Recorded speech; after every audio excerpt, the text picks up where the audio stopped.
جمعية الدعوة والإرشاد وتوعية الجاليات بمحافظة بدر.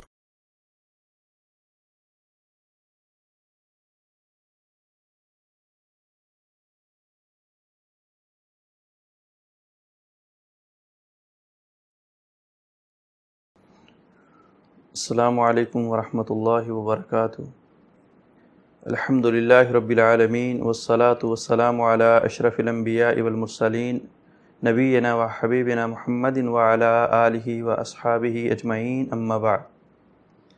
قال اللہ عز وجل: یا ایہا الذین آمنوا کتب علیکم الصیام کما کتب علی الذین من قبلکم لعلکم تتقون۔ محترم سامعین و ناظرین، اللہ تعالیٰ کا بے حد شکر کہ اللہ تعالیٰ نے ایک مرتبہ پھر ہماری زندگی کے اندر رمضان المبارک کا مہینہ نصیب فرمایا۔ یہ ایسا مہینہ جس مہینے کے اندر اللہ تعالیٰ اپنی رحمت، اپنی مغفرت، اپنی بخشش کی برکھا نازل فرماتے ہیں۔ یہ ایسا مہینہ کہ جب آتا تو آقا علیہ الصلاۃ والسلام خوش ہو جایا کرتے، اپنے صحابہ کرام کو خوشخبریاں سنایا کرتے اور فرمایا کرتے تھے: آتاکم شہر مبارکن، اے میرے دوستو، اے میرے حبیبو، اے میرے ساتھیو، مبارک ہو آپ کے پاس مبارک مہینہ آ گیا۔ کس طرح کی برکت نازل ہوتی ہے؟ فرمایا ایسا مہینہ اللہ نے نازل کر دیا جس مہینے کے اندر اللہ تعالیٰ جنت کے دروازوں کو کھول دیتے ہیں، جہنم کے دروازوں کو بند کر دیتے ہیں اور شیطان کو زنجیروں کے اندر جکڑ دیتے ہیں تاکہ وہ عام انسان کو اس طرح گمراہ نہ کر سکے جس طرح عام دنوں کے اندر کرتا ہے۔ اور فرمایا کہ یہ ایک ایسا مہینہ ہے جس مہینے کے اندر ایک ایسی رات ہے جس کی عبادت 1000 مہینے کی عبادت سے بہتر ہے۔ آقا علیہ الصلاۃ والسلام خوشخبری سنایا کرتے، اس لیے کہ اس مہینے کے اندر جو سحری کی جاتی ہے، آقا علیہ الصلاۃ والسلام نے فرمایا وہ برکت والی ہوتی ہے۔ اس کے اندر اللہ رب العالمین اپنی برکت کا نزول فرماتے ہیں۔ بڑا بابرکت وقت ہے اور بڑا بابرکت کھانا ہے، اس لیے خوشخبریاں سنایا کرتے۔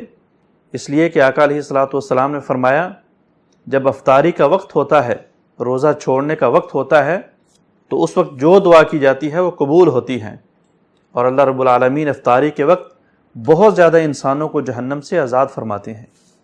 آقا علیہ الصلاۃ والسلام اس لیے خوشخبریاں سنایا کرتے، اس لیے مبارکباد دیا کرتے کہ آپ نے فرمایا: من صام رمضان ایمانا واحتسابا غفر له ما تقدم من ذنبی، کہ اے لوگو، جس انسان نے بھی رمضان کے مہینے خالص نیت کر کے، ثواب کی نیت کر کے رکھے، اللہ تعالیٰ پوری زندگی کے گناہوں کو معاف فرما دیتے ہیں۔ میرے پاک پیغمبر علیہ الصلاۃ والسلام اس لیے خوشخبریاں سنایا کرتے، فرمایا: من قام رمضان ایمانا واحتسابا غفر له ما تقدم من ذنبی، کہ جس انسان نے بھی رات کی تراویح کی نماز، جس انسان نے بھی نوافل کو ایمان اور ثواب کی نیت سے پڑھا، ایمان کی حالت میں پڑھا، ثواب کی نیت سے پڑھا، اللہ رب العالمین اس کے زندگی بھر کے گناہوں کو معاف فرما دیتے ہیں۔ تو اسی لیے جب یہ مہینہ آتا تھا، سلف صالحین سے منقول ہے کہ وہ 6 مہینے اللہ کے سامنے گڑ گڑایا کرتے تھے، دعائیں کیا کرتے تھے کہ یا اللہ ہماری زندگیوں کے اندر رمضان کا مہینہ عطا کرنا۔